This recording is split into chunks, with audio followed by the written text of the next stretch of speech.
feet. Something before we even see. Welcome.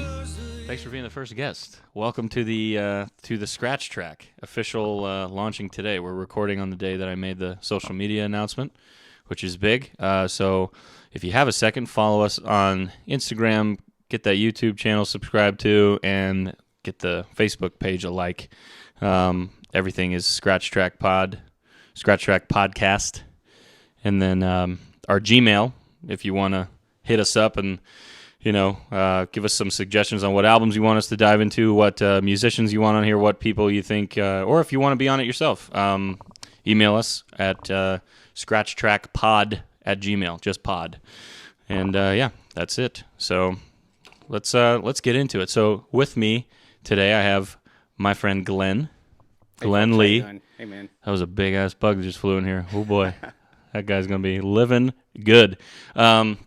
Yeah, man, thanks for being here. So It's an honor, man. Thanks for having me. Yeah, dude, of course. So before we start really going into it, Glenn and I met at an open mic that I ran in 2019, about August, September-ish, somewhere like that. Yeah, something. Yeah, I moved down. It should have been. I moved down there in August. Yeah. It would have been August, September timeframe. Okay, so yeah, that makes sense. So yeah, Troubled Waters Brewing. Shout out Safety Harbor again. Troubled Waters, what's up? Love that place. Love it. Best beer in town. My favorite stuff. And so we started hanging out, and right away I remember like you being a seismic shift in like what I was listening to at the time, because I had always heard these guys' names before, and then it all of a sudden became this like staple in my life. It was like all the Tyler Childers that you were playing, Right. the Jason Isbell that you were playing, because I know these guys by name, but I never really did a deep dive into their Ryan catalog. Adams. Yeah, Ryan Adams, yeah. And who else did you do a lot of? Who else do you? I mean, what's the old classic that you do? The old one. That's the old John Prine? Yeah, maybe John Prine, Angel but from Montgomery?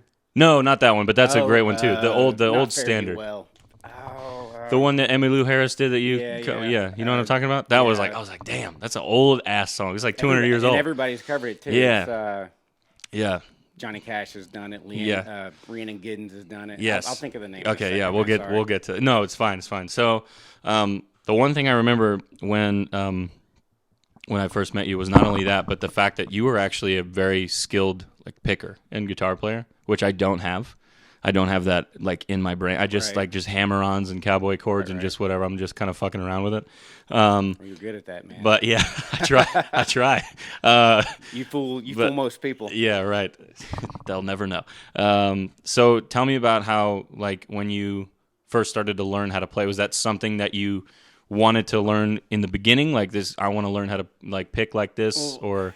Yeah, for me it was when I was 16. I lived in South Carolina for a couple of years. I went to high school, and all of my friends played in rock bands. They were, Metallica, Megadeth. Yeah.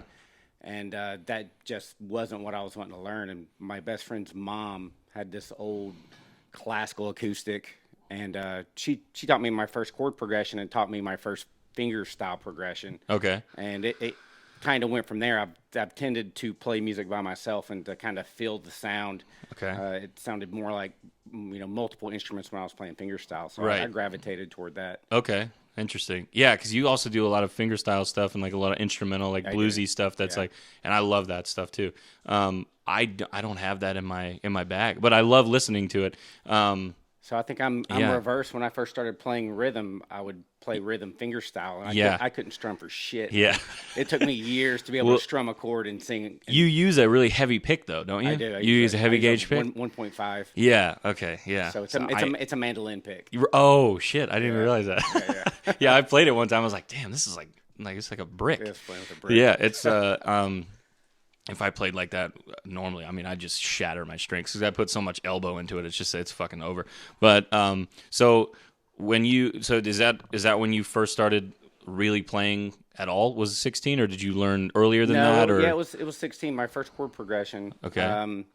And then when I moved a few years later, hopped on a Greyhound, moved in with my grandma right before I joined the Coast Guard. Okay. And she gave me that guitar on my way, and from there it was. What was the first guitar? It was just an old classical acoustic, no name on it. Oh, yeah. Just nylon strings, and it held tune.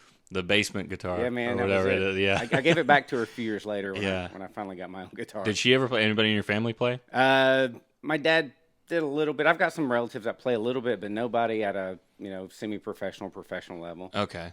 Yeah. So, and that's something that you're trying to get into too. You're trying to get out and play more and trying to do stuff like that. But yeah. So that's been my focus the last 3 years. Yeah. To develop Yeah. that.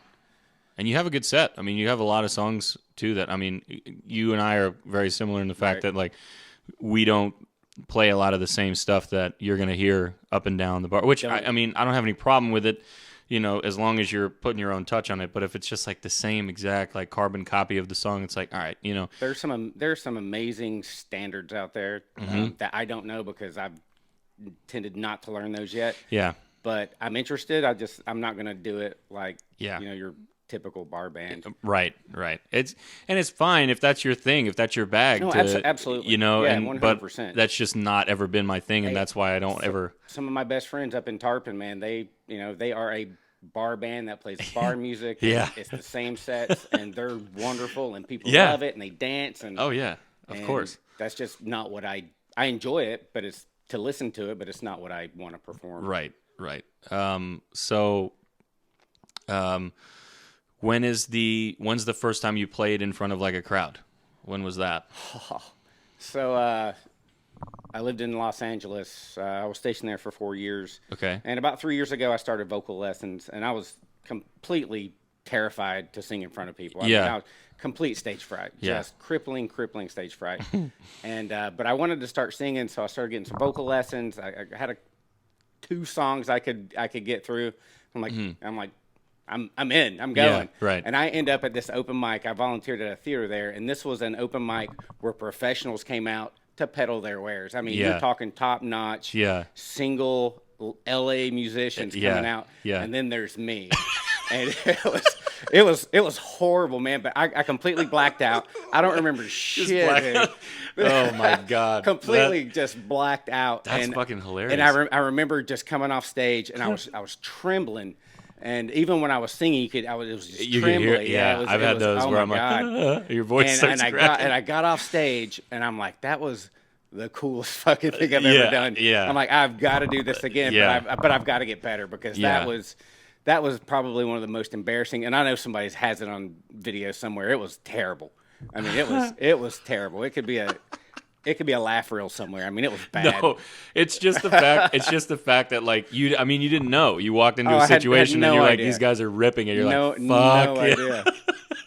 I've had that happen to me. Dude, before, this guy too. pulls out like one of the giant accordions and starts jamming like classical music to it. And you're just like, what is going on here? This is so weird. Oh my god. Just some of the most amazing, talented people. Were there any like bigger-ish, like any names that we would recognize that played at that, or just songwriters? When I volunteered there for the shows, there's I met Sarah and Sean Watkins there from Nickel Creek. Oh. They've done a couple of shows there. Okay. Met Willie Watson from Old Crow Medicine Show. He did a solo folk show there. Interesting. Is he the what does he play? He left the band in 2010. Yeah. He's like the high tenor that you hear in most of the old stuff. He's a really cool guy. Yeah. Lisa Loeb ran into her there. Get the fuck out of here! Wow. Hello. So damn.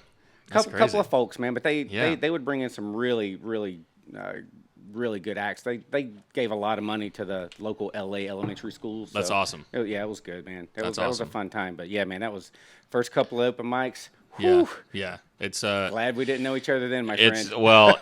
It's a shock. I mean, I think I had those two in the very beginning where I was just out of my league because I started playing guitar when I was 18. I had no other experience. I played the drums forever, and then I was in a college dorm, and they were like, "Yeah, I mean, you're not going to be able to take a 7-piece, 8-9 cymbal drum set here, man. You can barely fit a mini fridge in the fucking place." So, so I started picking up guitar at 18, and then like all these open mics were happening at like the student union, and I was like judging all these people. I'm like, this guy fucking sucks. But I would be the guy like in my dorm room, like not playing at all. I would just be so harsh, and then I just got better and I got good, and I was trying to, not good. I got better from nothing. Right. So I was trying to really dive into like grunge because that the music resonated Right, with me, and it was absolutely. also very easy to play. A lot of power chord driven stuff. Where it was like a lot of So it was electric that you started with? yeah, kind of. My dad had an old electric. It was like a non-name brand. It was I think it's called a Memphis, but it's like got the body like a Les Paul. Right. But it's like a guy that would he would tape Gibson over the top of the and like be like, oh, it sounds just like, but It ended up being a pretty reliable guitar until I didn't know what I was doing with it. So I ended up breaking it and fucking with a bunch of the switches and the knobs, and then they started falling off, and I didn't know how to change strings, and that was another thing. Like when I broke a string in college, I was like, I don't know what to do. I just learned how to restring my guitar the right way, like this year.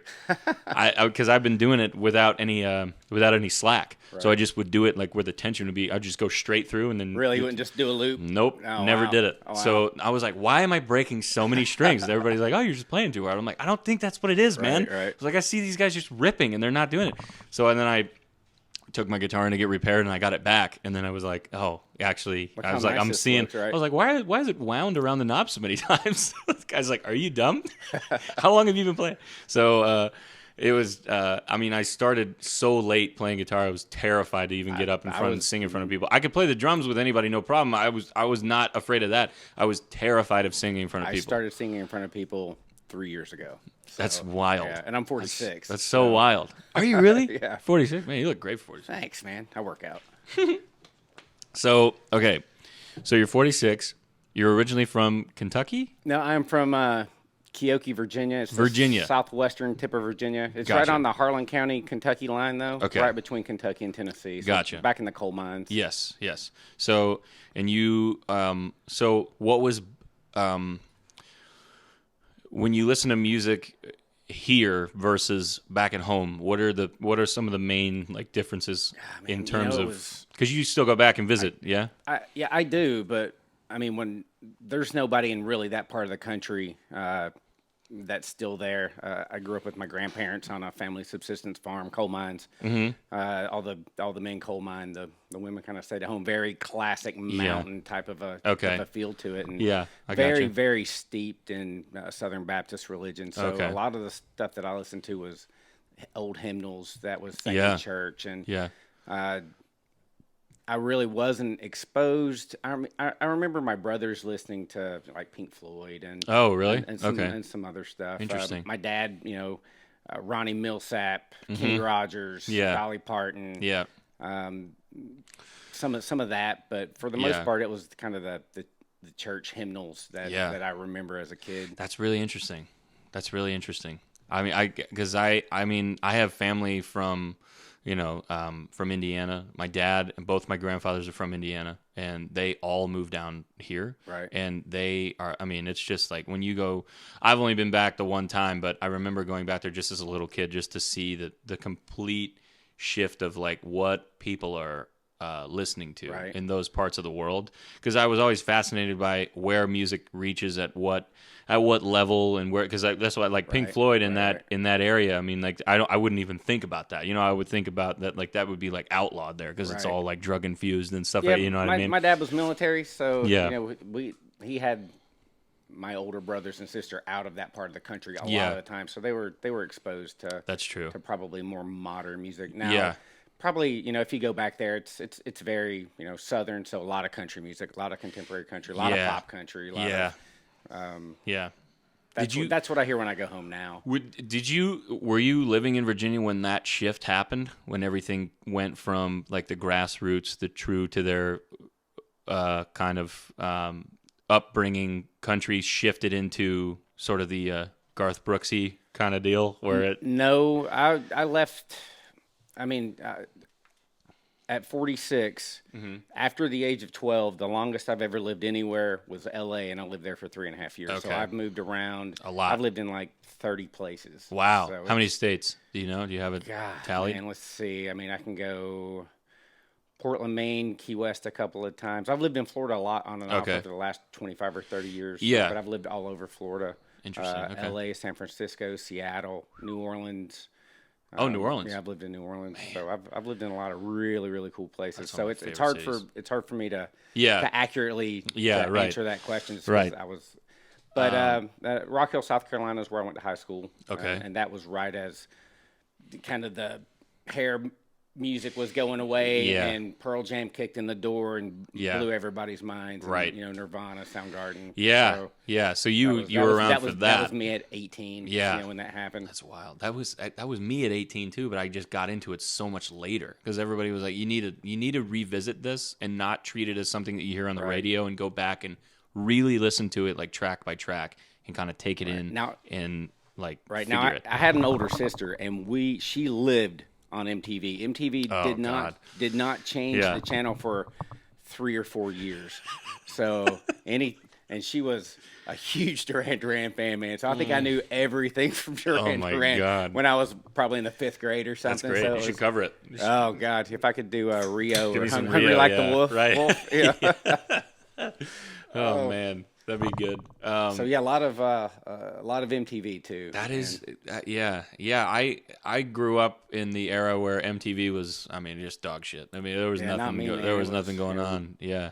So I don't really have video that. killed the radio star. Yeah. All the Hall and Oates classic stuff. Yeah. Man. I mean, that's all that was Yeah. on there.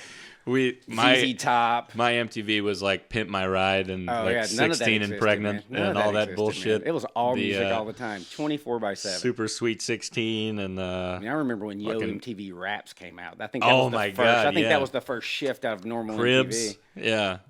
Cribs and like Punked. Was Punked on MTV? No, was no, that when MTV? I was Or that watching was it, this is- Jamie, I think Jamie Kennedy had a show on there. It was MTV. I don't know. Yeah, but we lived. That's so we wild. lived on MTV, man. Yeah. That's funny. So, so you when you were 18, you enlisted. Yeah, when I was 19. 19. Okay. So, and then you've been in the Coast Guard the whole time? I was in for 4 years. I got out for a year. Started going to college. Okay. Was dating a girl. We broke up. Kind of didn't like what I was doing in college. I was going to start getting into computers. It wasn't my Yeah. gig. So Okay. So I went back in the Coast Guard. That was kind Okay. of my plan to get out for a year, try to Yeah. test the waters, and All right. I really liked what kind of what the Coast Guard did. So I Yeah. went back in and 26 years. Wow. That's crazy, man. Well, I mean, more power to you. I mean, I'm happy for the people that serve and do that shit, because if it wasn't for them, I would be doing it. So, Right. I mean, and I don't want to do it. I- It's it's just not in me to do, but I have so much respect for that. That's crazy. It's I've such a had long time. Such a fortunate career, man. It's been awesome. Yeah. You know, It's great. It's let me live everywhere I wanted to live and Yeah. meet some incredible people. So Yeah. here I am. Yeah, you know, right. because of Absolutely. that, so. And when you were so 26 years is man, I'm 27. Right. So I'm like thinking about that. I'm Right. just like, geez, man, that's You were in diapers when I it's joined. yeah. I mean, I'm still now, but I don't know. That's pretty crazy. So when you go and when you enlist, were you big into music then? Did it like get you through things? Did you play? Were you able to play guitar while that was happening? You know, that was, I would say 6 months prior to that was when I moved from South Carolina, kind of back in with my grandmother. I had to move because I was around some, Sketch balls. sketch balls. You Yeah. know, some not dicey, but just probably some entry level friends that could have gotten me in trouble. Entry level So, friends. Love that. so I I'm had gonna to- use that. So yeah, the 6 months I sat at my grandma's house, I bought the tab book for Clapton Unplugged. Oh and shit! started Wow. teaching that was how I started to learn Wow. tab and a little bit of extra finger style stuff. Yeah, and kinda- because he does it all. yeah, But, and that album, I mean, Incredible. I still Incredible. love that album. Yeah, I was listening to it the other day. I I- was going through it. I don't really care how overplayed the song is but there's just nothing better than that. I love that Layla version stripped down. Yeah, I love it. It's fantastic. I just think it's so great. With the piano there too, and at the end of that, and that song is totally changed from what you would hear like with Derek and the Dominoes, and that, it totally takes that shift of like that really relaxed kind of not coffee house, but just like a diner vibe. But even when he does like Alberta and he does Hoochie Coochie Man, Yeah, those things, he does kind of the same thing with Yeah, those too, man. yeah. He makes them. I love that. I guess more palatable for me. I just like how he plays. So, and the fact that he had an acoustic guitar for that, I was sold. Exactly. Yeah. That's all I've ever played. I never really got. I mean, I had the electric was kind of the first thing I played around with, but it was because my buddy that was in the high school band that we were in, the garage band. He had an electric guitar, and it was so easy for me to play. I remember getting so frustrated with playing acoustic. It was like my fucking fingers are dying. Like I don't know. Like my fingers now are nothing. There's nothing in here. There's I have no feeling in my fucking fingertips. But when I first started playing, it was like this kills. Right. And I was like, I just want to play the electric because it's so much easier on my fingers. It's nice and slinky. Pretty fortunate with the nylon strings. I didn't have to go through that pain till later, and I knew how to play a bit. Yeah, and the stretching too always gets you because it's harder to get those acoustic, frets down or the strings down on the frets. But yeah, I typically really don't have any comfort playing an electric guitar. Like it's a foreign beast, man. It totally shifts. Hand me a cello. I'll probably do better with a cello. I'm just not an electric player, and there's so many people. And you know who I was watching a lot of recently with and we're gonna get into the album. Don't worry, we're just kind of doing a preliminary discussion here. Somebody that I didn't realize was as good of a guitar player as he is Jason Isbell. I was gonna jump on you there and be like, you are talking about Jason Isbell. He's amazing. It's unbelievable. So do you know he played with Drive-By Truckers? Yes, okay. I did. I think you told me that. Yeah, and I just found that out recently. Didn't even realize. Or maybe I started doing Goddamn Lonely Love. Yeah, and it's Drive-By Truckers. I'm like, that sounds like Jason Isbell. Yeah. So I looked it up. I'm like, son of a bitch. Yeah, that was like me with the Steel Drivers with Stapleton. Yeah, I was like, this guy sounds a lot like Chris Stapleton. I was like, oh, son of a bitch, it's Chris Stapleton. I love Chris Stapleton and Steel Drivers. Oh my god, it's amazing. They play in Clearwater every year. Do they really? Yeah, there's a bluegrass festival that comes in. So wow. I say every year. They played the other year. So that's crazy. That's really crazy. So you never really were you able to bring your guitar when you had yes, or did people get mad when you played? Yes. Yeah. Okay. I feel like that's a kind of a thing where it's like, shut the fuck up. But having a nylon string acoustic for a long time, it's not that loud, and I played I played on and off. Adulting got in the way a lot for me, so. Yeah. I'd play for 6 months. I would put it down. I would play for 6 months. I would put it down. Right. I put it down for years and years, and I would pick it up and put it down. And when I turned 40, I picked up the banjo. Oh yeah. Played it for a year. Do you have one now? I do. You do? Oh yeah. Yeah. So I can't remember what I. So I taught myself how to play that. Didn't touch my guitar. It's a tough instrument too, isn't it? Yeah. Well, I play clawhammer style, so it's a more rhythmic kind of not the Scruggs 3-finger style. Okay. Both are wonderful, wonderful styles, but it's just an old-time banjo style. Yeah. I dug it, man. I learned how to play pretty decent in about a year. Okay. Picked up mandolin, and really I just couldn't socialize with them. And I made a really good friend from Kentucky when I was in L.A., and he was in a really good country band. We actually met in line going to watch the blind auditions at The Voice. Oh, no way. Yeah. You guys were watching them? Yeah, we went and watched. That's like behind Blake Shelton. That's crazy. Yeah, it was neat. But, damn. But yeah, man, so him and I started hanging out a little bit, and he was a singer. And it just, watching him play and sing, he was a walking jukebox. Wow. And I'm like, I need to start singing. Do you still keep in touch with him now? Does he still plays? I talk to him weekly, yeah. He still plays? Yeah, he's actually moving back to Kentucky here in a couple of weeks, but he was a professional musician out there for about 20 years. Wow. So yeah, he's a skilled guy, that's man. That's if you ever see it, Jason, man, shout out, buddy. Yeah. Love you. Shout outs all across. Yeah, man, that's awesome.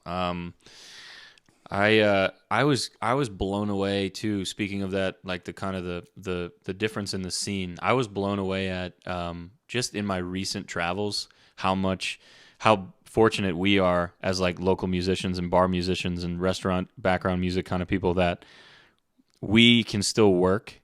Not only now during the COVID crisis, but that we could work before everything happened. Because a lot of cities around Florida, they don't even have music. I was like texting buddies in Orlando. I was like, hey, what's a good spot for like local stuff? And they're like, I honestly have no idea. Right. I was like, we don't go out like that, and we don't see stuff like that. It's different. It's a lot more of like traditional like band, like full band, like Right, bar right. bands Yeah, and you know, those guys, like those kind of stages where like you're not really getting patio music like everywhere you go. Right. It's everywhere, but it's not like, I feel like here especially, like every place has They do. an opportunity for live music, and those Absolutely. that don't have either had a bad experience or they just don't have the budget or the space or whatever. But the Tampa St. Pete area and Pinellas Hillsborough is such a blessing to have. I mean, like there's so many places, so many small businesses that have like, you know, given people shots that ended up being like the reason why they're still playing. And honestly, man, for me, as I'm just starting to get out and play full gigs, I've had nothing but open arms. Yeah. Not only from the musicians, but the bar owners. Yeah. You know, and That's a huge thing too So with the it's- bar owners, because like there's some people that you meet that you're just like, I mean, it's a great spot to play, but this guy's a fucking asshole. Right, You know yeah. what I mean? But most of the places here that I've dealt with are not like that. Right. I can count them on one hand where I've had those interactions where I'm like, what the fuck is your problem? Right. You know what I mean? Like, why are you jacking me around here? Like, what are we doing? But you know, I'll tell you after. I can't say it on here, Right, you know, yeah. but I think I've already told you the story. But it's, you know, yeah, I've had nothing but good things since that's since great. I walked into the open mic, man. great. It's been Yeah. it's been nothing but good things. Yeah, and I always Working hard though, working hard to get Yeah. my chops up so I can actually get out in public. No, of course. I mean, like there's always room for improvement. Excuse me. There's always room for improvement. I'm constantly like beating myself up on the ride home. Like I cannot fucking believe that I missed that change, or like Right, when I'm right. playing with Keith, especially because Keith is always on it. Yeah. and That like guy's- he that guy's insane. He's insane.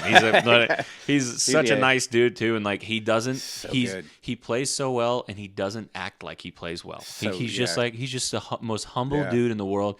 He just out there. He's giving it his all every time, no matter what the size of the crowd, and he's just like he's just there vibing. Yeah, yeah. And I will beat the shit out of myself on the way up because on the way back from a gig, because I'm like, I cannot believe I blew, because I want to be the best for him, because course. I know he's Absolutely. going to be the best Right, version right. of himself, and it's like, damn it.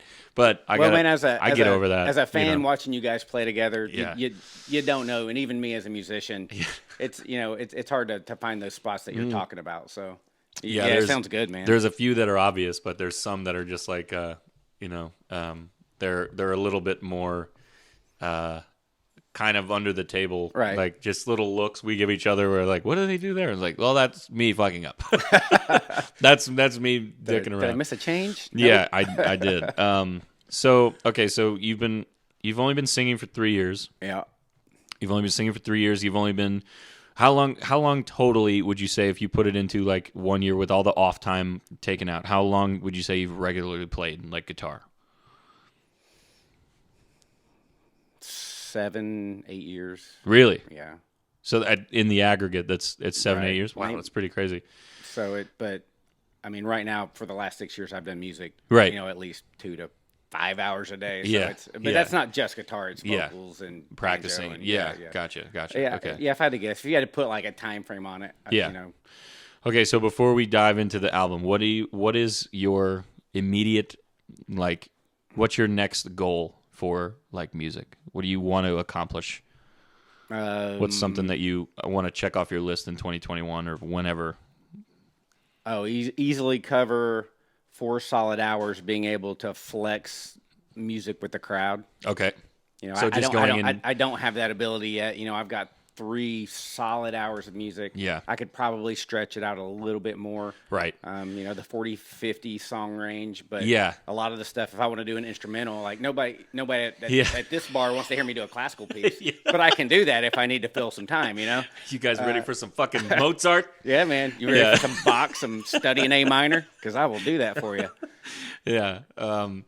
No, I really did appreciate that when you were doing the classical pieces too. I think those are really cool. But there is a luxury going into a gig knowing that no matter if they give you a 3 or 4 hour window, that you're going to be able to cover it. It is a struggle. I remember like in the first year and a half that I was playing live when I was doing college.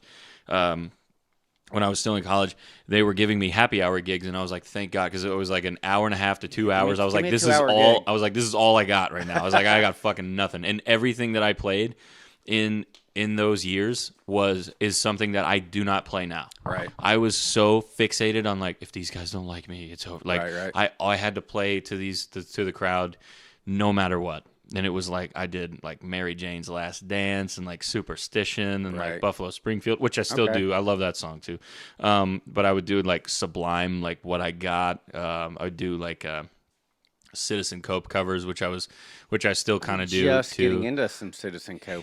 He's amazing. He's great. He's really great. A girlfriend of mine just sent me something, and I'm not familiar with him at all. And I was like, wow, he's kind of awesome. He's kind of just like he's a poet that happens to play music, like Eddie Vedder. Right. You know, he's like just a very, very interesting mind, very, very detailed songwriter, and very focused on like the story and like very socially aware. He's just constantly attacking. Not making it as obvious, but just sort of like he's a peace and love guy that just wants, you know, to spread. I've not done the deep music. dive on him, but now you've got me interested. Yeah, I'll he's great. Check him out. I'll send you some stuff after this for sure. But so the 4-hour gig is the next mountain to climb, to build the set list essentially. Yes. To have a solid, flexible 4-hour gig. I like that.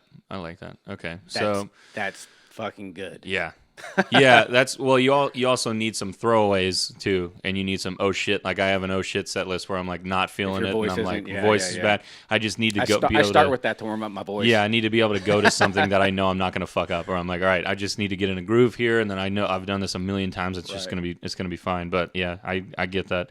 Okay, so let's get into the album that we decided on. So this is Tyler Childers' Purgatory, and I'm saying Childers, right? Yes, Childers. I used to say Childers. Yeah, it's Tyler Childers. I've seen some interviews. He fucking hates that shit. It. He also hates being called Americana. Yeah, he's country. Yeah, although. Love you, Tyler. I'll disagree with you a little on that. Yeah, love your country music though, man. I do. Yeah, been a huge influence. So this came out in 2017, and this, I mean, from the get.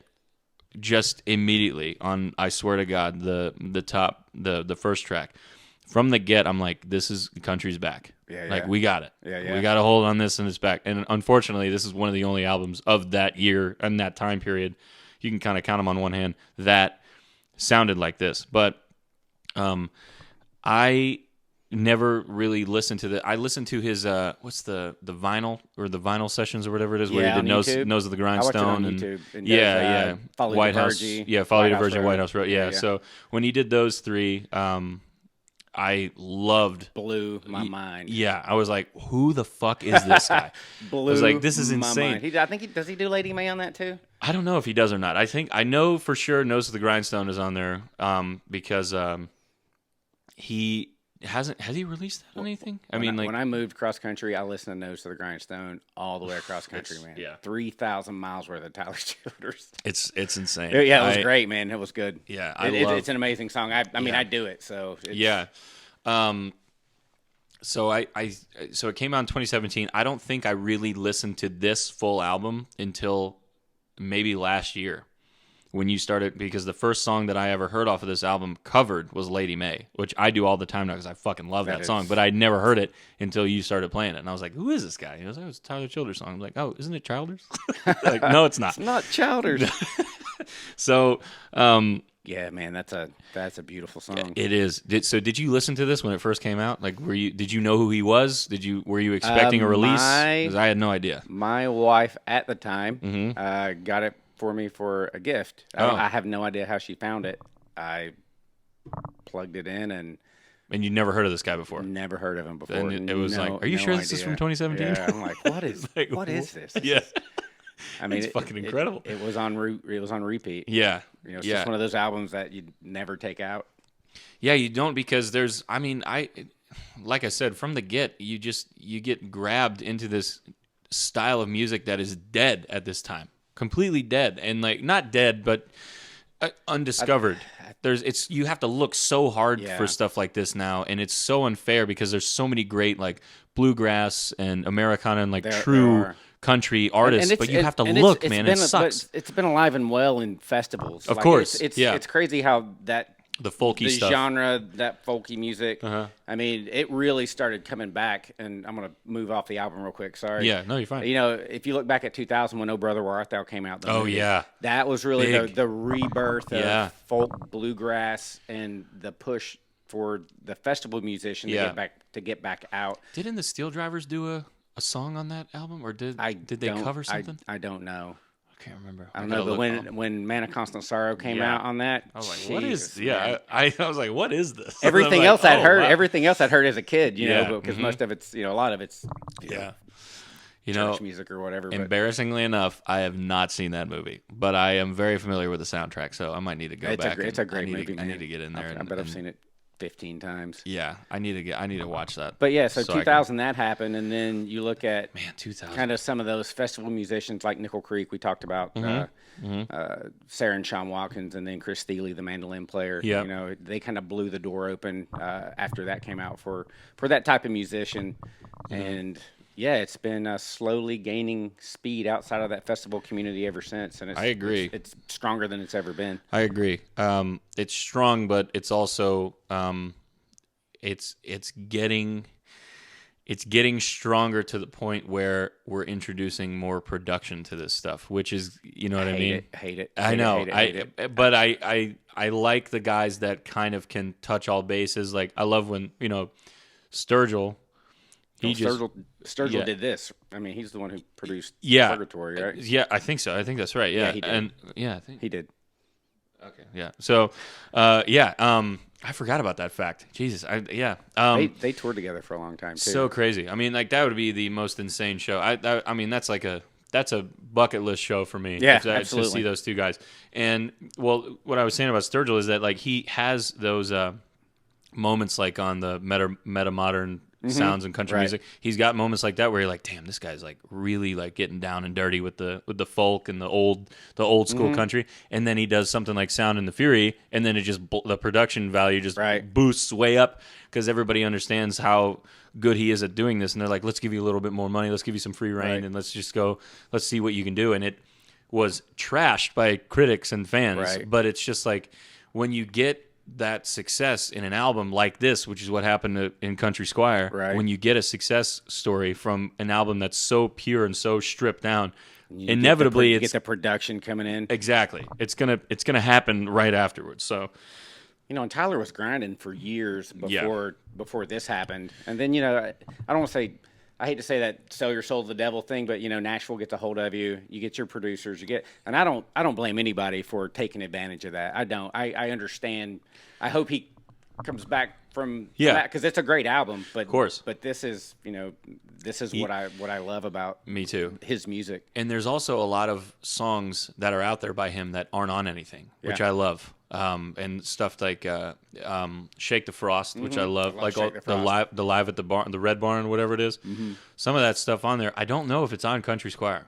I don't know if a lot of it is, or some of it maybe, but like the first song that I remember hearing was Nose of the Grindstone, and it's not even on this album. It's like it's just like a bonus track. Like that's your throwaway track, not throwaway track, but like it didn't make the cut. What a great song, man! It's so wild. I would love to ask him like just about how he can really hone in on a story that he seems disconnected from, but makes it sound like he's right there in the moment.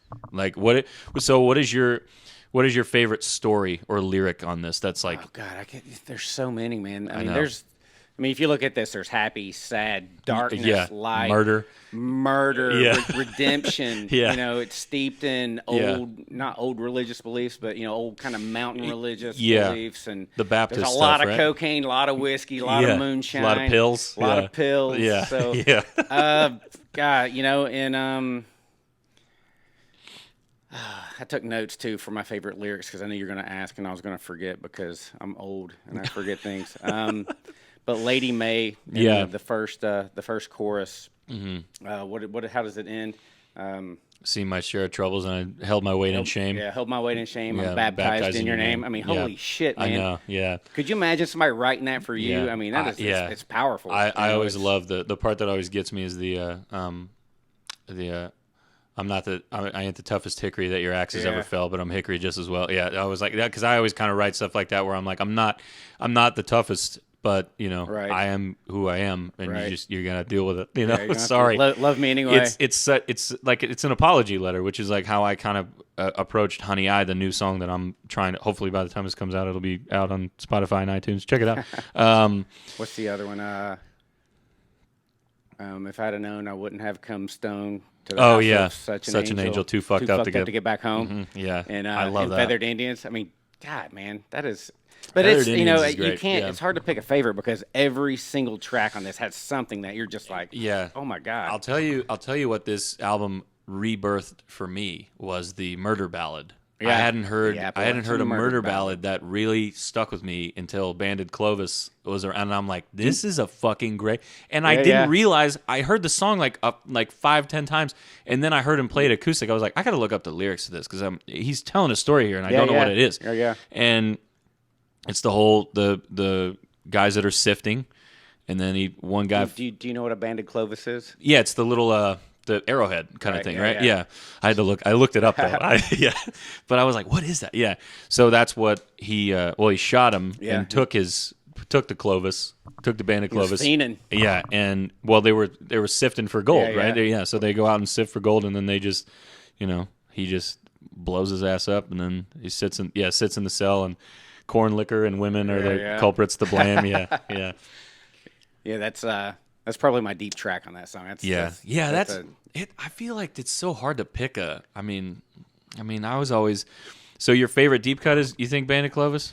Because I have it here. I always ask about deep cuts because I love hearing people's like songs that, because Batman, obviously my favorite is. I like Purgatory. I like Yeah. there's so many, man. I could probably rank 4 and then the rest are tied. Exactly. So I always like hearing people's favorites on here that are like they're not towards the top of the album for a reason. You know what I mean? Like I love Purgatory for me, I think, and the reason is, he's whatever religion he is, Christian, Yeah. Baptist, and he realizes he's not getting to heaven Yeah. by the way he's acting. So his way in is through purgatory, through Catholicism, Yeah. because that's kind of your middle ground. Yeah. So Yeah. Yeah. he's going to get it through his Catholic girlfriend. It's really Catholic interesting. girl, pray for me. It's my only hope for heaven. Yeah, there's a lot of religious stuff on here. I Yeah, mean, yeah. obviously, we just touched on the Feathered Indians, or like, To a House is Such an Angel, Too Fucked Up, or whatever. But I swear to God, you were texting me today. That's about a guy playing rock and roll in a Baptist church group. Is that or something like that? He's just a guy surrounded by religious people who's partying and jamming with his Yeah. band and trying to come to terms with, Yeah. it's fun to party. Yeah, I'm surrounded by the religious folks around me. There's a line in there that, like, right after you texted me that, I was like, I love this song, and then right after the text went through, it was like something about like my music's too loud for the Bible thumpers or something like that, and I was like, oh man, I was like, I didn't even real. Yeah, right. Yeah, I love that, and I've never, like, I hear that song and I'm so enamored by the sound and how it just kind of encapsulates everything that was missing from country music that I never really got into the lyrics in that, and then all of a sudden it's like, bam, everything just makes sense. Yeah. It's like you can read something and listen to it 100 times, and then until somebody really like opens your eyes to it, this is about, and then it goes into like, just Top 3. Are you gonna do that? What are your top 3? on that? I would say, I mean, Lady May is up there for me because that's the first thing I heard from you, and that's the first song that I really heard on this album. And then I love Banded Clovis, and I love White House Road. I love White House Road. I mean, I don't think there's okay. Do you know what it is in the background? The little boingy sounding thing. Do you know what I'm talking Is about? it Juice Harp? Maybe that could be what it is, Might be and Juice Harp. I knew you might know because I every time I listen to the studio version of that, I hear that in the background. I'm like, I don't know what Yeah, I this think it's a Juice fucking Harp. thing is. So what is that exactly? So it's a metal piece shaped. It's not like a horseshoe, but it's, for lack of a better ability to explain it, it's like a horseshoe shaped piece of metal, and it's got a really thin piece of metal through the middle. Okay. And you hold it on your mouth, and you go down, down, down, and you use your mouth. Use to your give it so different, like a different kazoo tones. with a okay, interesting, huh? I gotta look I that had up. one as a kid. I didn't even know that was a. Yeah, That was that the may thing. or may not be it. I don't know. I would have to go listen to it and go. I would be able to identify it now if that was what it is. Yeah, I gotta listen back to it again. We'll listen to it after right. after we're done. So this is obviously your favorite album of his, yes? Yeah. How does this compare in terms of like what you think is going to come after Country Squire, and how does it match up to that, because I know that when Country Squire came out, he was on like Tonight shows, Right, yeah. and shit, and he was like getting a lot of play, and he was like selling Red Rocks out and shit like Cut that. his hair, yeah, start cut wearing his suits. yeah, right, yeah. So how do Which you is think? great, man. Good for him. Yeah, I agree. I mean, he deserves all the He's earned it and deserves it. He does, because he's All the accolades. he ate shit for so long, and I always share that picture of him in the bar where everybody's just turned around and their backs are to. I'm like, this is what I fucking do Right. every time Yep. I'm out here. Yep, every day. Every day, this is what I do, and it's just so insane that somebody as talented and as gifted as a songwriter as him is. I mean, was there, yeah. completely ignored and was there in the moment, and all these stupid idiots like that are sitting at the bar, like, you know, yelling about the fucking sports game, and they have Tyler motherfucking Childers Right like playing behind behind them. They have for no free. clue, yeah, For for free. So it's just so insane to me. I that stuff always it's always hilarious when I hear stories like that. I hope he, you know, he's a smart man, so I know he knows what's going on, and I hope he dials it back a little bit to get kind of back to the more, you know, stripped down acoustic feel that I fell in love with. Yeah, that's what I agree with hope. that. I agree with that. I would say that that's probably his best way to go about it. Even though Country Squire is not a bad album, I'm just not not. at all. I've not listened to that as many It's all times you- as it's this. all Yourns I mean, on there, right? yeah. I just started covering All Yourns. I like that song a lot, I think too. I sent you a piece of it. That's the yeah. While I was quarantined, I Yeah. was doing the quarantine recordings. The funny thing about Tyler Childers is the way that he sings and phrases stuff. I'm always waiting for there to be a chord change and for there to be like a melody resolve, and it just hangs and hangs and hangs. And I love that, because you're like on every word. You're like you're like right there. Finish it. I know, yeah. Finish it. Finish it, yeah. But I love that about him, because it's so. What's wrong with you? It's so unique. Yeah, it's such an interesting thing. Like I remember when you sent me that clip, it was like immediate. I was like, I knew what the song was immediately, because I'm like, yeah, this is totally a Tyler Childers thing where he just kind of hangs and hangs and hangs. But it's yeah, he's kind of a different breed, I would say. I mean, he's got that punk rock mentality with a country folk bluegrass background. Absolutely. And it's such an interesting dichotomy, because like all those folky bluegrassy country guys like that I remember anyway were like the kind of goofy, Yeah, Jerry sort of like Reed, yeah, hee-haw. like the Yeah. But that's not the case with these guys now. So I mean, you look at who else is out there. Billy Strings. I don't know if you. Billy Strings is phenomenal. Oh my God, dude. Dude, he plays the but fucking. you have to look at the level of musicianship now. I mean, look at Chris Steele going and creating the Punch Brothers. You know, I mean, those are world class. Not that they weren't always world class musicians, but you're talking a different breed. Yeah, it's a different. And that's the level that we're getting now. That's Yeah. what we're seeing come out with music. So, this is something that I wanted to ask, because I have trouble identifying this, and I think that maybe you'll know. If you could compare him to somebody that was an older country artist, who do you think it was? Because I honestly cannot even think of somebody that he reminds me of. He sounds so fresh to me.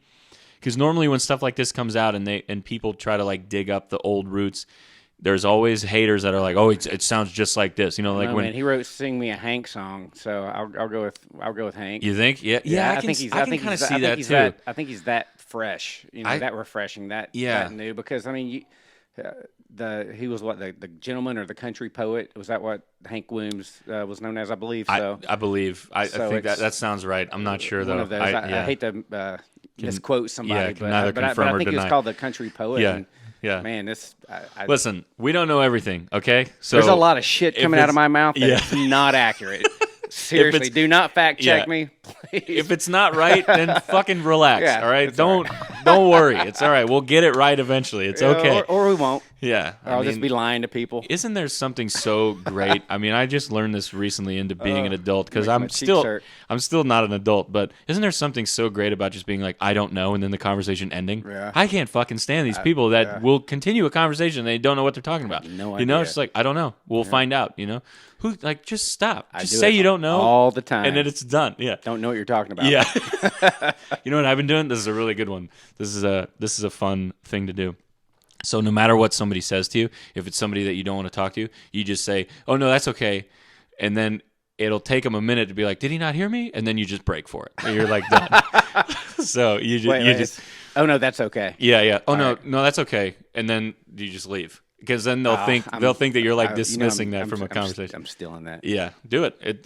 It works. I did it on a neighbor the other day. It is now mine. The dog was laying down in the yard, and she was like, "Does she need water?" I was like, "No, she's okay." And then I was like, "What if I do that again?" I was like, "I'll say that again, and then she'll get the point." But then she said something. She's like, "Yeah, my daughter's dog. She does this," or she kept talking and talking and talking. I'm like, I got my headphones in. I'm listening to a podcast. Talking about God knows what. If I put the headphones in her, she would fucking die. And she was like, she kept going on and on about her daughter and her fucking dog. And I was like, no, that's okay. And I kept walking. I was like, holy shit, that worked. Because I turned around and she was just like sitting there like, what did he say? I'm trying it, man. I'm trying it. The next opportunity I get. Do it. It's fun. It's a blast. But anyway, so going back to what we were talking about with Hank. Hank was one of my grandfather's favorites.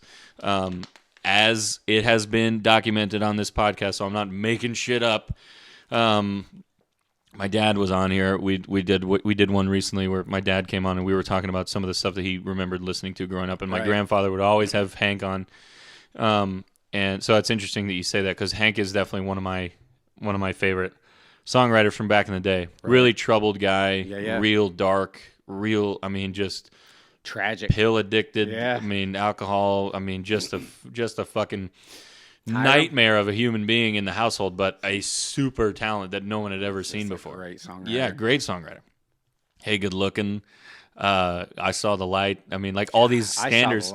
All these standards that you like listen to. You're like, who did that song? You're like, he did it. Right. I always loved Your Cheating Heart, and Your Cheating Heart to me was such a heartbreaking song, but it was like a jumpy kind of like real grassrootsy type of song, and you're like, oh man, that hurts. You're like, damn. But so for lack of preparing a better answer for you, that would be what I would say. I like that answer. I kind of wrote that question just to see, because I was thinking about it today when I was listening. I'm like, I don't know of anybody that he really specifically reminds me of. Because I remember when the Greta Van Fleet, when they came out, or Van Vliet, whatever it is. Yeah, like they're comparing them to Zeppelin. Yeah, exactly. Right. When they came out and they were like digging back up those old roots of rock and roll, everybody's all on their ass like, you sound just like these guys. Like, so it's funny where we don't really do that in country. We don't dig back and go like, oh, this is... Because to me... Tyler Childers is just as rare as anybody. But he doesn't sound like anybody. No, like Isbell's the same way. Stapleton. Same way. Nobody sounds like those guys. There's a guy locally that does though. His name's John Allen Carmack. I walked into a bar and I was like, I swear to God, it was Chris Stapleton. It was wild. I will not give him shit for that. Wild. It was crazy. We walked into Nolan's Pub. Shout out Safety Harbor again. And we walked out. We walked in there, and I was like, this guy, is he playing like a jukebox or some shit? I thought he was just playing along the guitar to something. What's his name? It's John Allen Carmack. He's got an album out called Kentucky Motel, which he did at Zen Recording, which is where I did my stuff. Okay. And we we crossed paths briefly that night, but he was, when he sings and he opens his mouth, it's like, this is fucking insane. He's got such an incredible voice, and like he's a very talented musician. Very talented musician. So I would love to meet him one day. John, if you see this, man, cheers. Man, I look forward to seeing you soon. Check out the Kentucky Motel too. Shout out to Zen Recording also. Okay, so I got a couple more questions. So you're big into I guess we can't call it Americana, but let's call it neo folk. I guess I don't know, whatever you want to fucking say. I'm okay with Americana, man. It's such a wide breadth of music. You're talking from Mumford & Sons, which aren't American, but they were Americana before they became Coldplay. Very true. Yeah. Oh god. Yeah. You've got that to what I would consider Jason Isbell. Yeah. The also Red Dirt, Texas, Red Dirt Country. Kind of has that same feel to it. So it's you can even get into some blues. There's some rocky sounding Americana. So it's so between obviously Tyler and Sturgill. Jason Isbell and like a Ryan Adams or like a Billy Strings or You're hitting them all, man. Jinx. I'm running out of people here. I guess who else? Who's the other guy on that list that I'm forgetting? It's another dude who writes a fucking shitload of songs, and he's always on my radar. But I'm forgetting him now, but I'll remember. Between those guys, who is your like favorite songwriter? Not necessarily like musician across the board, or like who you think is the best. This very second is Jason Isbell. I agree. I agree as well. 100%. And we've always seen eye to eye with that. But if it kept going the way it's going now, do you think that he can keep up what he's been doing? Because I mean, the guy pumps out songs like it's fucking insane. I hope so. I hope so too. I think I'd do 4, 5, 6 of his songs because I gravitate toward what he's doing. I just started to do Tupelo. It's such a great. I've heard you do a couple of his that yeah, kind of caught me off guard. Last of My Kind is one that I do because that line that is in there about the try to go to college but I didn't belong, and everything I said was either funny or wrong. I was like, yep, that's me. Sum me up. I was like, nothing I said in college was correct. That's why they asked me to leave. Please don't come back. Thanks for playing. Mm-hmm. Thanks for playing, but you owe us money and you are not allowed to use our name anymore. But I agree with Jason Isbell. Do you think that I know Sturgill and Tyler toured together? Do you think that they would ever do something like that, like a powerhouse tour of like Tyler and Sturgill and Jason and all those other guys that are in that? It's like the Stapletons, I guess. I mean, Stapleton's kind of mainstream, but he's still a fantastic songwriter. I hope so. I hope so too. That's as close as I can get to an answer. God, I hope so. I hope I'm there to witness it. Yeah, that would be. I mean, that'd be something. That would be something. I mean, so what is next for that type of music, though? From where we're at now, in terms of popularity, in terms of sound, in terms of accessibility. With Tyler Childers, I was I thought he was my secret for so long. Yeah, and then he blew up huge. So I don't know if that level of blowing up is going to happen with that style of music, just because people like poppy or contemporary stuff. I don't know. Maybe it'll blow up like that, but if it doesn't, I'm okay with that. I'm okay. Keeping it at the festival level and I'm okay with that too. I just don't. I don't know what we're living. I don't know. We're living in an age now where the accessibility of music is I mean, just unbelievably wide in terms of like any device that you have, any place you go, you can listen to us. You can listen to anything. You can go. That's why I always hate when people are like, "Oh, it's probably too old for you." I'm like, "How? It's new. It's It's fine. It's like age doesn't fucking mean anything. That's the whole point of art. Yeah. You think people go look at the fucking Mona Lisa and go like, "This is old. This is way too boring." Old for me. Way too old for me. Yeah, like come She's on, got a man. Terrible smile. Yeah, just appreciate it and shut the fuck up. Like, God, I hate that. It's always the same fucking people. It's the same people that are copy and pasted that do that to me. As a musician, they try to like outsmart you. They're like, "Do you know this song?" I was like, "No, unfortunately, I don't." And they're like, "No," and then they sing it for you. I'm like, "No, I know the song. I know what it is. I don't want to play it for you."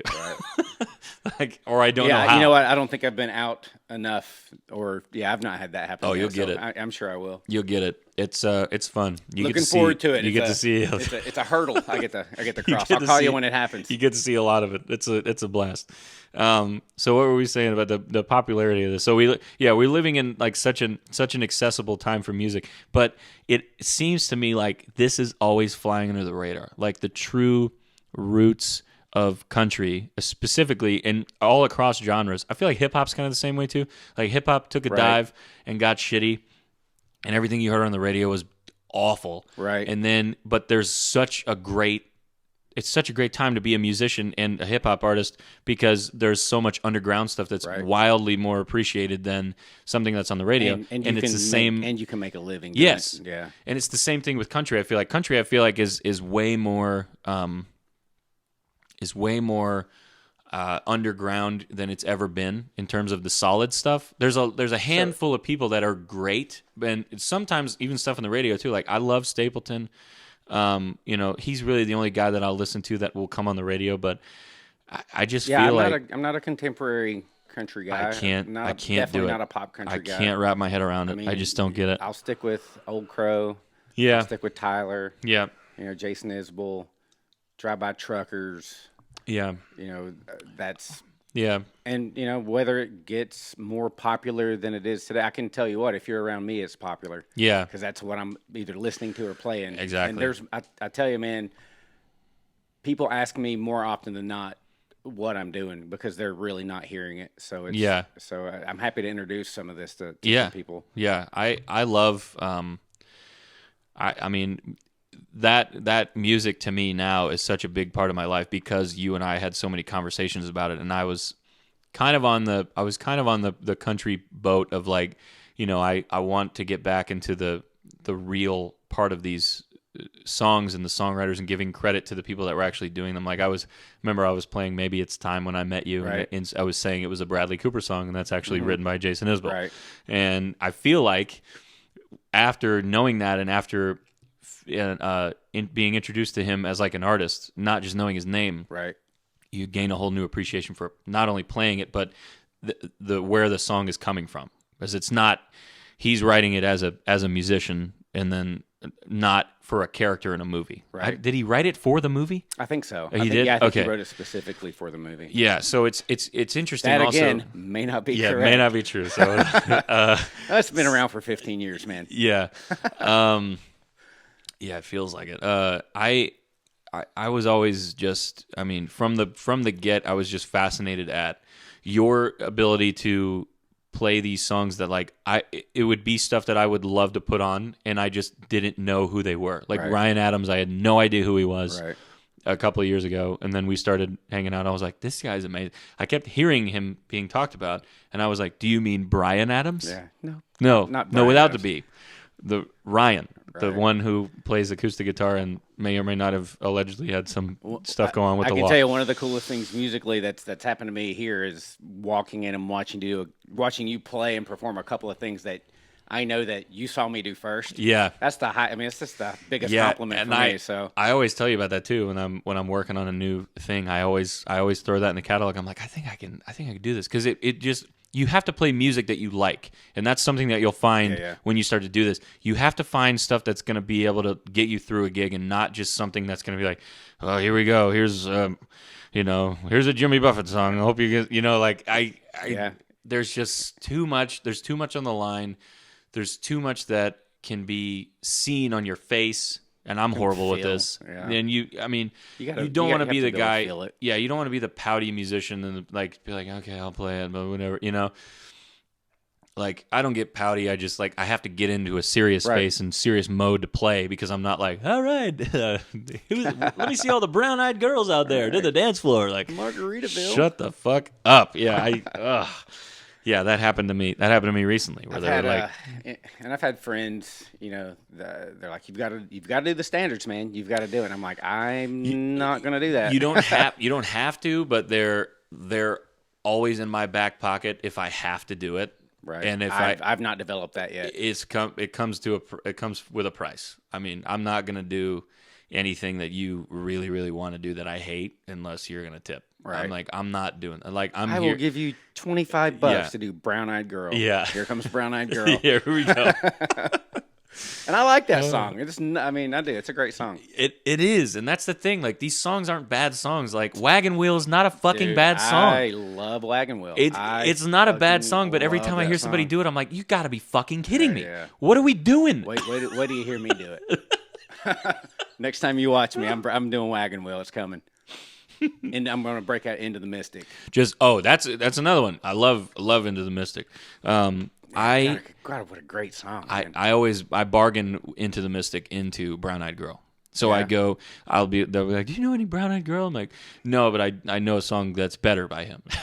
Like, because I think Into the Mystic is just such a beautiful song. Man, yeah. Wild Night too is another one that I would love is. to learn how to do eventually. But I'm an Old Crow Wagon Wheel fan, not the Me too. not the Darius Rucker. No, that's the other version. thing too. Is like, here's a Darius Rucker song. It is not. There's a It's huge difference between. Well, I mean, Dylan started the song. exactly. And then, Thank you. See, another thing that I've said on here. I think Catch from Old Crow finished it, and then Yeah. So I think he just did like the chorus or something. I don't know the story. I will take that as fact, my friend. I will say this as a semi-fact. I believe Bob Dylan wrote the chorus or the hook or whatever you want to call it for that, and then they kind of navigated around that. I think that's with true. his permission. But who knows? Yeah. I actually heard, some of that's true. I heard Bob Dylan is fucking terrible live with his fans. I don't know. Like recently. Have you seen him before? He's like 136 years old. I know, yeah. They're just wheeling him out there like, all right, that's about a time. You and like, you all right? What another great songwriter. Hasn't combed his hair in 75 fucking years. But a great one. Great songwriter. Another great songwriter, yeah. I was at a bookstore not long ago, and there was a book of his lyrics, and it was... Yeah. Dude, I was like, what is that? Jesus, Is that Encyclopedia Britannica? Yeah, Jesus Christ. How many times... Do you think guys like that, do you think they ever read something and go like, nah, that's too similar to what I just did. I'm going to throw that out. Like, do you think like that Jason Isbell's like cutting room floor, like these guys... like Tyler and Sturgill and Jason and like, you know, like Bob Dylan and those guys that we're talking about. God, do you think those guys cutting floors are just fucking insane with hits? Yeah. Like for us, it would be like a gold mine. It'd be like, oh my God. Did you watch the Basement Tapes? Yes. That's what that is, right? Yeah. That's his shit he left in a drawer. Yeah. Unbelievable. So that's so for the people that don't know, can you tell the Basement Tapes story? So I don't fuck probably this up. not quite accurate, but it's there were some musicians. Rhiannon Giddens is one of them. Marcus Mumford, Elvis Costello, a couple of more guys. Sorry guys if you ever said that I forgot your name. Yeah. So they get some pages of Dylan poetry and you know just whatever he was writing at the time from his house up in Woodstock. They bring it to Capitol Records, and they give him 2 weeks to write an album. And it's just fucking crunch time. The house flooded, right? I don't know. Or something? I don't know. I thought there was some. Fuck. I'm gonna fuck this up again. This is like I'm just saying they took it from the house, brought it to Capitol This may Records. be my worst episode in terms of fact checking. There's people out here like, this guy's a fucking moron. You have no idea what you're talking about. Holy shit. It wasn't a fucking flood. It was a hurricane. Like, I'm sorry. It was a fire. Yeah, I don't know. I could be wrong. I thought they were like that. Maybe they just found it or something. Yeah, I thought it was a natural disaster or whatever. But anyway, yeah, the stuff that's on that album is unbelievable, wild. Kansas City is probably my favorite fact thing. That it's just like, I don't like it. Kansas City is my favorite thing out of that, though. It is. I love that song. I've done it a few times. I mess with it. That's about it. It's fun. Did I send you that? Yeah. Okay. Yeah, we did it at your house that one time. That's we kind of right. were messing around with it. Yeah. But the funny thing about that song is that like the people, if they heard that, they'd be like, "Oh, that's Marcus Mumford." Most people. Mm-hmm. But if you play it live, they're like, "Who the fuck is it?" Yeah, Like what nobody is that? would nobody would know. Nobody would ever know that song. And that's what I love doing. I'm like, "Oh, I'm introducing new music to people that Right. they wouldn't already know," which I think is fantastic great. But I mean, yeah, Marcus was one of my first influences in terms of like lyricism and the way he plays the drums. Mm-hmm. So his percussive style of playing, like a Dave Matthews and stuff like the John Mayer and the slaps in there, and like the way that they're I don't know running shit about their drums, yeah. just so you know. Yeah. I'm just agreeing with you. the way that they write is very similar to how I was writing, because I hear the drums behind it in my head while I'm playing guitar. Okay. Like I always do that. And I've just recently been able to like kind of tune it out and kind of get out of that mindset of like, okay, this is what I want behind it. I've kind of been going into the studio blind with these songs with like, I just want a guitar piece, and then I'm just going to throw the headphones on and see if something works. And if it doesn't, then fuck it. We throw it out, you know, That's like okay. whatever. Yeah. It's in the studio. We're not doing it live. We're just writing in here. So, I've always been fascinated by him, and the fact that those songs were like left behind, like I don't need them, and then they're like, I mean, it's ridiculous. The Spanish Mary that Rhiannon Giddens did, and oh my god, yeah, and everybody, if you look at that, like Elvis Costello had a version, Rhiannon had a version. I mean, everybody had a version that ready to go, and everybody sings on there too, right? Is it? I think everybody sings. All of the musicians that were there did, yeah. I think the one guy's from Dawes. He's got a really cool voice. Oh too. yeah. Guy, what's that guy's name? I don't know. Shit. That's why. Sorry. That's why I apologize to you there. Sorry. I don't remember. I do know that. Is it a group? Is that his name? Is he a solo Dawes? guy? Yeah. No idea. Okay. Jesus, we're fucked. But he sounds great. Yeah, it sounds great. I love his stuff. It always shows up on a guy that I used to play music with was a big Dawes fan, and Cool voice for sure. yeah, totally. I mean, very unique and very very interesting approach to like the whole the new alternative way of writing songs, which is fantastic. But yeah, dude, this was a lot of fun. Okay, so so before I forget, we we're learning as we go. But I almost forgot to ask you about the your scratch track. So for those of you that don't know and have not seen this before, what a scratch track is for musicians in the studio is essentially it's a chance for you to use your voice and your a track as kind of like a baseline and a guide to it's allowing you to know that you're going to be able to do it again. So essentially it's like a free pass. So is there something that you would go into with maybe redoing it or knowing that you had the parachute on your back that you could just jump and you knew that you were going to be all right, So kind if of I thing? could go back in time and change something. Something, yeah. Okay. If you could go and use a scratch track on something in your life and redo it. You know what, man? I think I've navigated this 46 years pretty well as far as a career goes and creating a comfortable life for me and my family.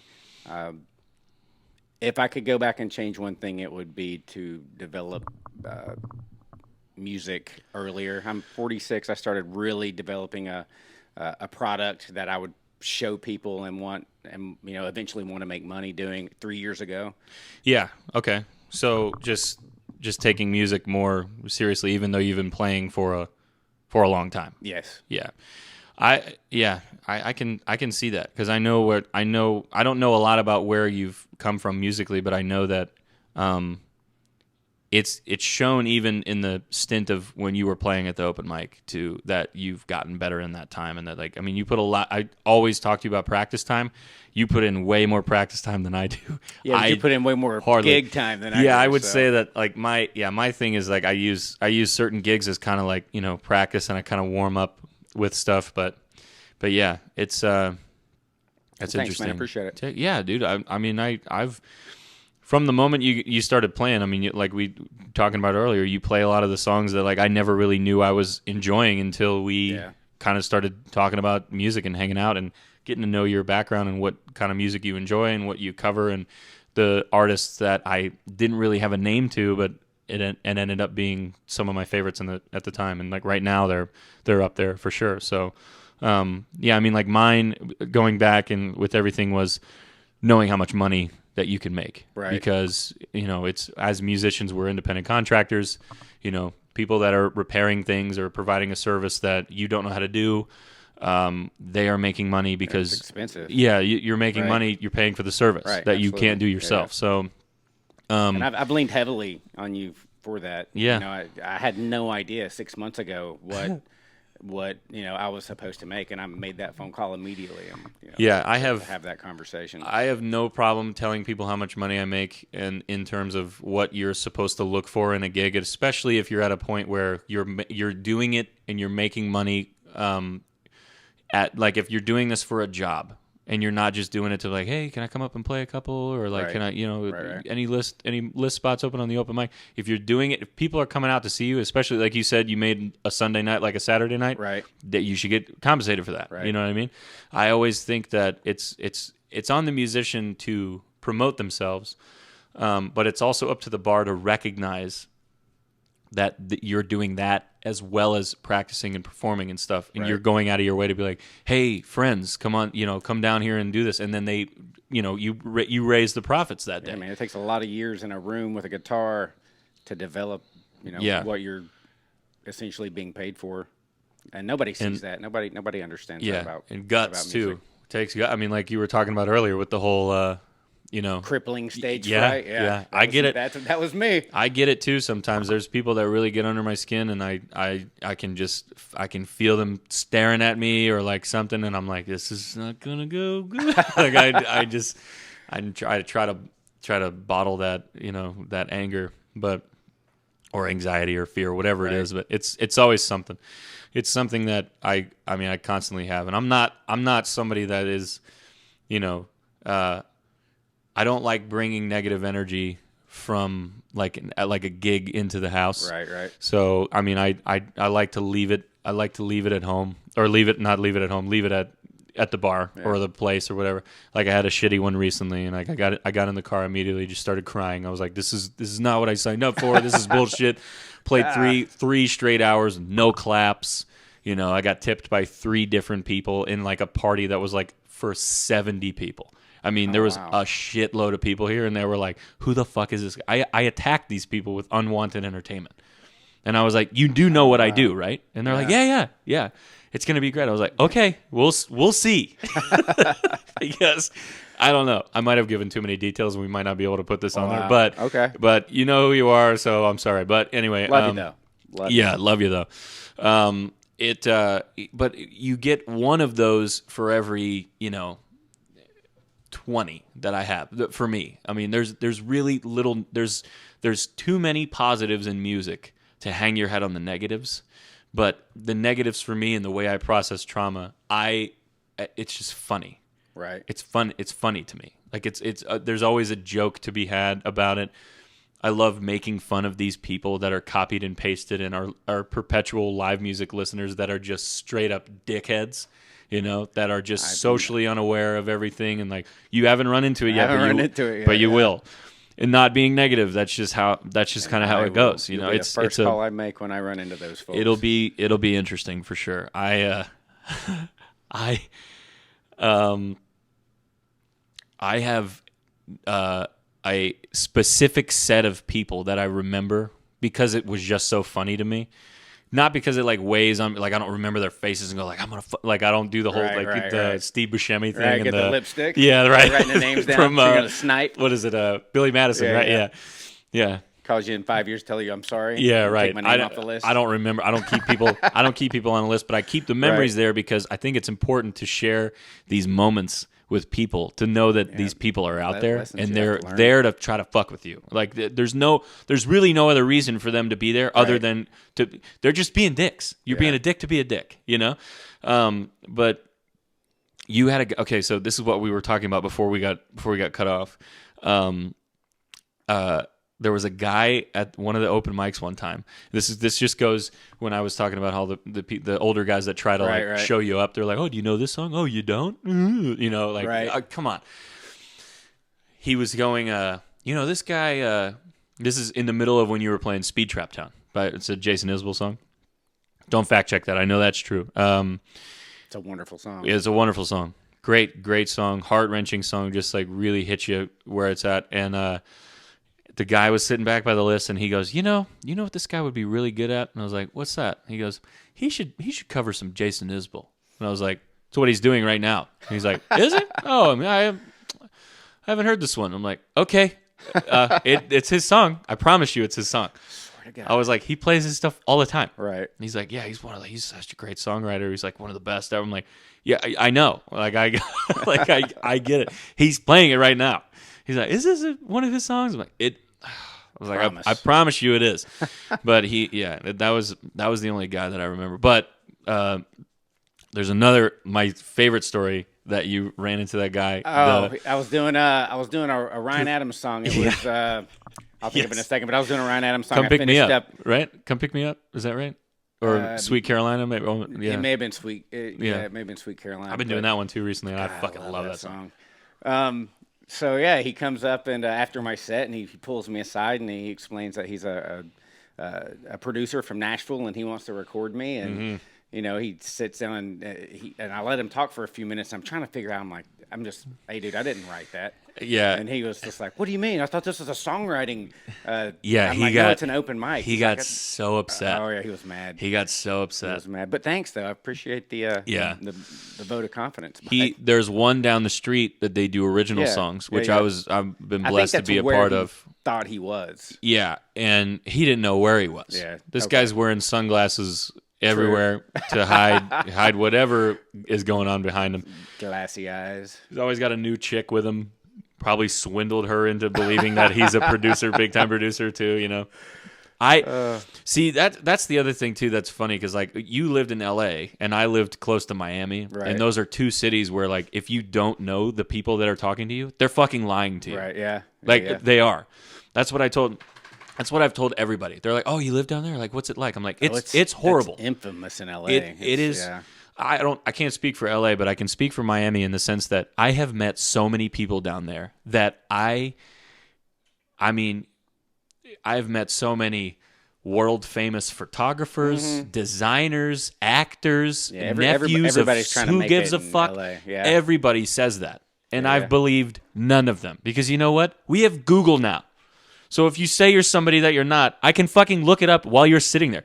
There's a funny story like somebody that I know was on a date, and one of the guys said that he played on the Tampa Bay Lightning, and she goes, "Oh, okay," and then looks him up. She's like, "Oh, I don't see you on the thing." He's like, "Oh, well, it's and they just like caught him, and I'm like, "What? Do you think I don't have a fucking Right. phone? Get What out is of here, man? Idiot. it's so." That is my At that's least- my at least go favorite. at least go with airline pilot. Something, yeah. It's like don't do something that's so easily checked. Like I mean, it's not even.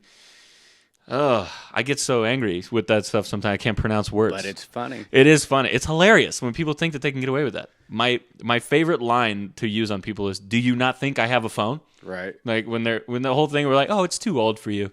You know, what do you think this is? I can look it up right now. Right. I didn't have to capture songs with a fucking tape deck in my car. Be like, put it in, record it now. Like I can look it up whenever I want. Right. So it's just so wild, man. These people that are out there, but yeah, LA I know is insane with it, and I mean it's even outside of Miami down there, like all Palm Beach County and Broward County. Those people are fucking Gotta be honest though, sketchy. man. I loved LA. Yeah. Oh, of course. I loved Of course. LA. Yeah, I would. Man, we got to find tape of that open mic. Did they ever record it? The one that Mine? you did? Yeah. There were a couple in a row. I mean, I had the nightmare high note. Dude, it was it was so bad, and and I was like, fuck it, I'm going for it. I mean, it was so bad. Hi, mama. Oh Yeah. God! Man. If somebody Do you has remember what that, songs you did? Destroy it. I forgot to ask you this earlier. Do you remember what songs you did? No, I have no idea. That would be good. That is fucking funny. Wow, That's funny. I mean, I've had those gigs too, where like I remember growing up, we used to play for my friends in like the garage, and they would come over and like we would sing. I would be the only guy that could sing because I didn't know I was good at singing until I realized that everybody else around me was not good at singing. right. Not saying that. I mean, these guys were my biggest influences, and one of them is still one of my best friends today, and you know, an amazing songwriter and an amazing guitar player and just such a sweet dude. And I mean, it really helped me out a lot with this and give me, you know, props and advice on how to run the podcast. And so shout out to you, Cole. Thank you very much for all your help. But Did you just say Cole can't sing? We tried to do the trio thing. We tried to do the trio thing, and it just didn't work out. So we ended up playing in like garages, and I would sing and he would play guitar. And I remember like my first big voice crack. It was on Better Man, like Pearl Jam. Mm-hmm. And I remember trying to hit those the outro, like whoa, whatever, like up there, and it like it cracked so bad. And then I heard one of my friends go, "Oh, voice crack," and just stared at me, and my entire body just goes, shut down. Yeah. I mean, this is the first time we're playing in front of friends, like ever. Wow. The first time I'm singing in front of friends and like people that really enjoyed our stuff. So I can't even imagine it on that stage where I'm like, oh. Like I said, I blacked You're just out. like, yeah. I blacked out. I think I walked off with the cord still in my guitar, and somebody's like, "Stop! Yeah. Like, Please. sweat's pouring down my face, dude. It was like 2 songs.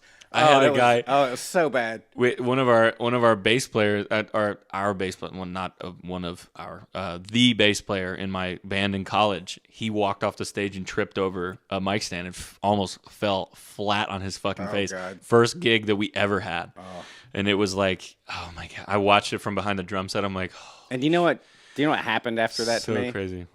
Did you love it? Did you fall in love with it? Nothing happened. Right? I was a little bit embarrassed. Yeah. I went home. I shook that shit off. I'm like, That's the thing. I'm gonna keep doing it. That's the thing. You keep doing it because you know that it's something that you want to do, and you have to be like I hate cliche sayings, but I love the be brave enough to suck at something today. Yeah, got to. You know, be brave enough to be bad in the beginning and go, this is what we're gonna do. We're gonna figure this out. You know, I'm still learning with this stuff because I'm a musician by trade, but I love hearing people's stories and talking and things like that. But this is something that's gonna change over the course of the next few weeks, and I'm really not gonna. I don't know when this is gonna be out, but by the time it's out, we might be looking back at this setup and stage and sound and everything and go like, oh wow, like this was in the beginning, right? So this is not something I think we like that I suck at. It's just something that's new. You have to learn. Just There's figuring it out. man. Yeah. So that to me is always so special. Like I never get on people for sucking at an open mic because there are so many people that are out there that are like, oh, this guy's horrible, and I'm like, get up there and do it. You fucking do it. Nope.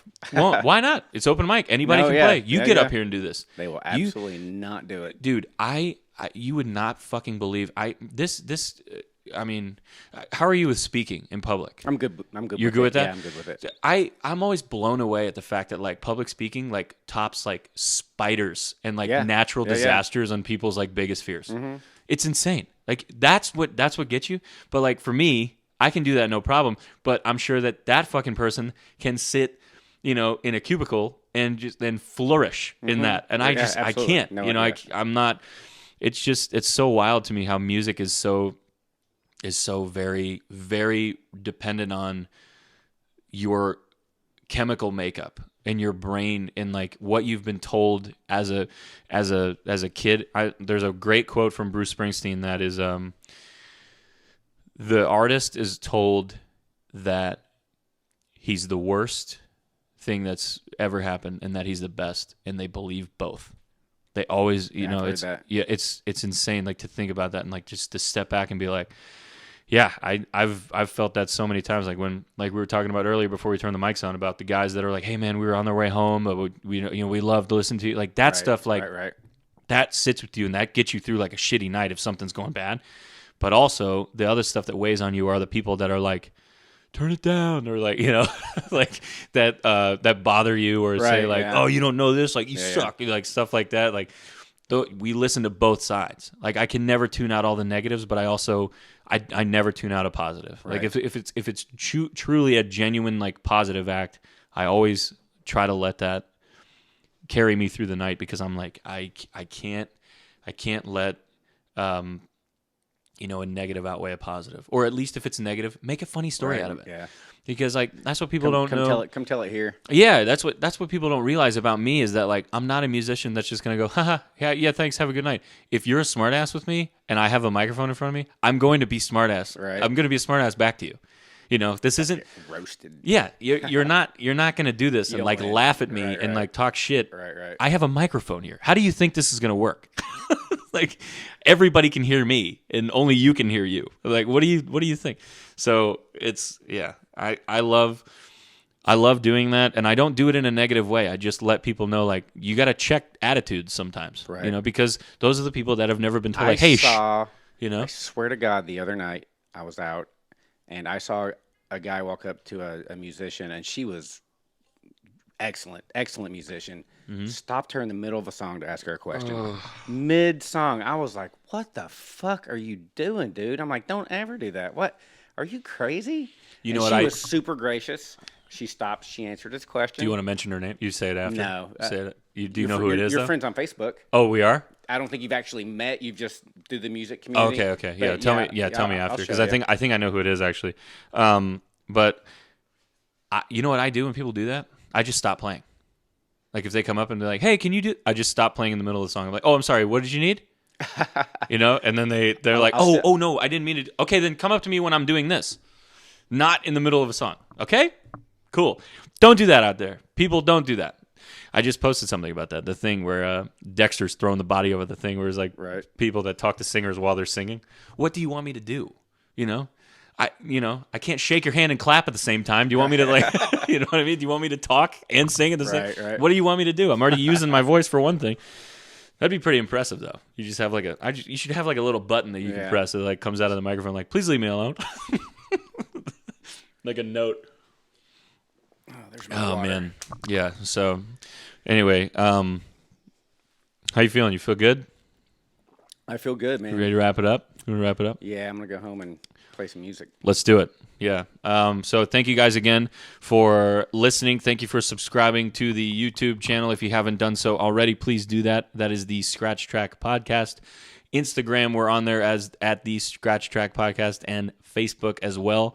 If you want to Gmail us or email us or whatever, and let us know if you want us to dig into another album, or if you want to have another guest on here, let me know. Email me. That is the Scratch Track Pod, just pod at gmail.com. So the Scratch Track Pod at Gmail.